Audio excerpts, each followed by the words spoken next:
It's no secret that the financial world is brutal. In fact, even the most experienced people can sometimes make the wrong decision and lose all their money. But what if I told you that there was a way to bypass those years of mistakes and learn the actual valuable experience directly from the source? I'm talking about advice from the likes of hedge fund guru Paul Tudor Jones, Wall Street legend Ray Dalio, and finance giants like Carl Icahn and Kyle Bass. Well, as it turns out, the writer of Money, Master the Game, Tony Robbins, has compiled the experience of more than 50 such people, and we are going to be taking a look at 5 of the most important lessons from his research. And you should keep watching, because the last few can make the difference between losing all the money you make or making more money than you could have ever imagined. So, without further ado, let's begin. Like any game, learning how to win the game of money also starts with learning about its rules and objectives. And just as you can't hope to be worth anything in football if you don't even know what counts as a goal, let alone how many goals you need to make in order to win, not knowing what you're supposed to reach out for in the world of finance is something that will always pull you down. And that, for Tony Robbins, is knowing the mountain climb to financial freedom. According to Robbins, a lot of people make the mistake of picturing financial ambitions as a free-for-all, where you try to earn any kind of money, however and whenever you can, all the while working towards a vague goal of just, quote-unquote, being rich. And according to the interviews he conducted, instead of doing what most of us do, which is just working to be rich, without knowing what that means, almost every single successful businessman had a set of concrete, achievable goals in their mind, and so they were able to properly plan how to achieve them. This not only helped them reach their goals faster, but also saved them a lot of unnecessary pain that blind workers face along the way. Robbins compares this journey of goals to a mountain climb with a lot of smaller peaks that you're supposed to reach before you reach the final peak. These peaks are the main levels of financial freedom that a person can try to acquire in their life. First is financial security, in which you have built enough assets and have enough passive income sources to pay for your regular life necessities like rent, bills, and any other such things. The peak after that is financial independence, where your assets can pay for both your necessities and are able to afford bigger, less necessary things without having to save too much or apply for a loan. Stuff like houses, vacations, and an expensive lifestyle is included in this. And at the top of that mountain is something called absolute financial freedom, in which you can basically do whatever you want without having to consider and second-guess everything. And according to Robbins, unless you calculate exactly how much you need to make it to each of these peaks and act accordingly, trying to reach the final goal is similar to a person trying to climb the Himalayas while wearing flip-flops and a blindfold. Now, if you follow this step, you'll have a rough idea of what you need to achieve, but actually reaching that goal will take more than just a rudimentary plan.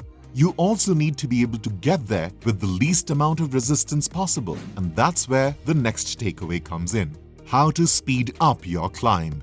Now, one thing that a lot of people who have seen some increase in their income may have noticed is that even when you start earning more, it doesn't always go to your savings and assets. Instead, more often than not, as someone's income increases, so do their expenses. And that, according to Robbins, is the biggest obstacle slowing down your climb up the financial independence mountain.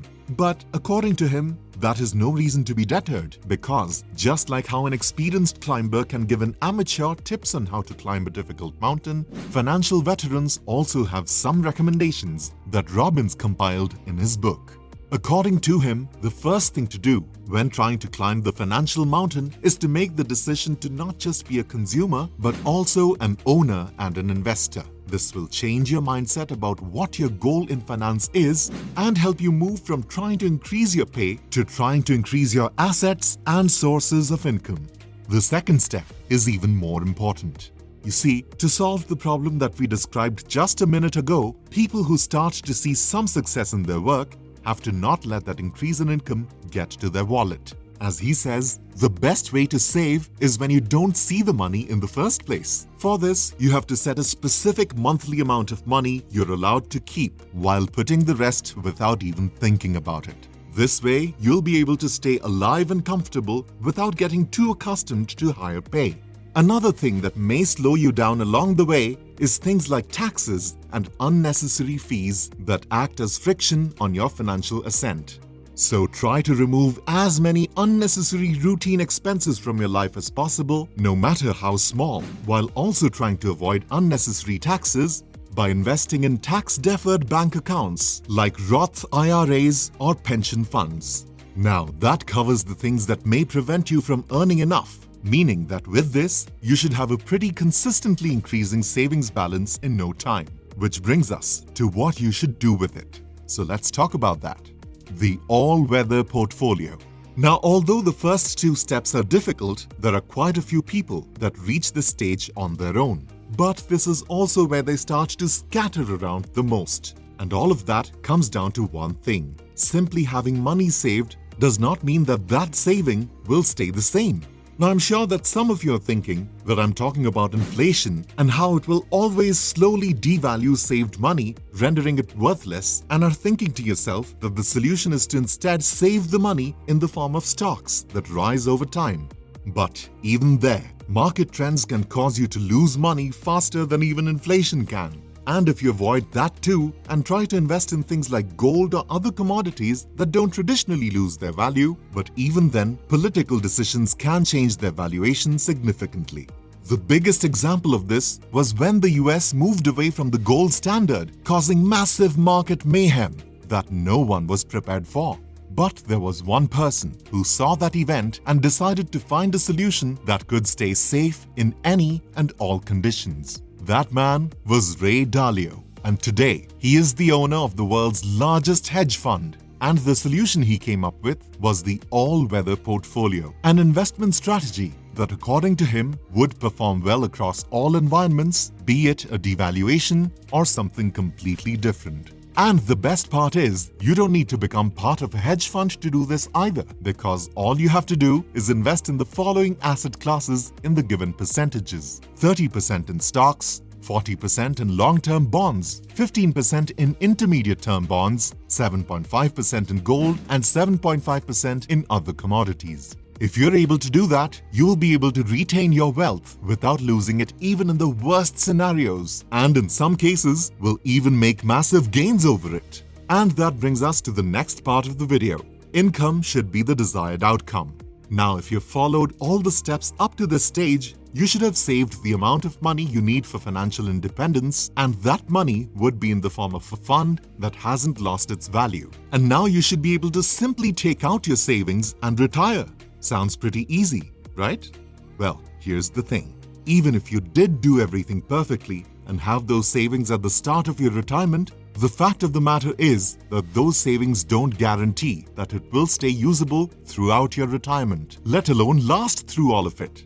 After all, the cash can still lose value and you might simply outlive your savings. This is why, according to Robbins, your goal shouldn't be to just have those savings at the end of your career, but to have an income from those savings that will remain constant and help you survive without depleting year by year. This can be done by purchasing stocks and properties that send you a return every month, or even better, by investing in an annuity. An annuity is a kind of insurance that retirees with a lot of savings take out at the beginning of their retirement by paying the insurance company a lump sum from their savings, against which the company agrees to pay them inflation-adjusted monthly income till the day they die. That way, even if they burn through the rest of their savings or outlive their initial expectation, they are guaranteed a comfortable income for the rest of their life. And that finally brings us to how to buy happiness. At this stage, following all the steps means that you will now be financially independent, will have a consistent income stream in case stuff goes wrong, and still have plenty of loose cash to spend on random things that you want. Which begs the question,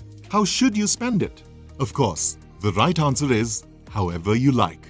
But that doesn't mean that there aren't scientifically proven ways to spend money to make yourself happier than continuing to spend your life trying to save every penny.